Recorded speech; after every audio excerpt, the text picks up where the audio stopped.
శేషము అనగా మిగిలినది. ఆయన జల్లెడ పట్టబోతున్నాడు సంఘాన్ని. పిలువబడిన వారందరినీ జల్లెడ పట్టినప్పుడు అందులో శేషమే మిగులుతుంది.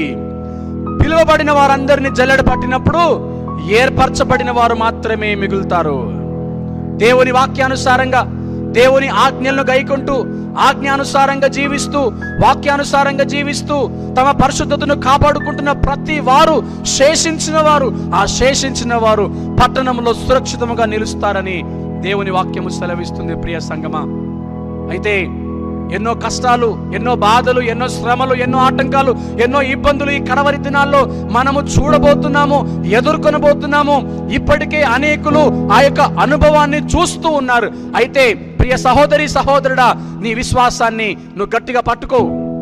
నువ్వు పట్టుకున్న దాన్ని విడిచిపెట్టకు, బలహీనపడకు, భయపడకు, ధైర్యముగా ఉండు.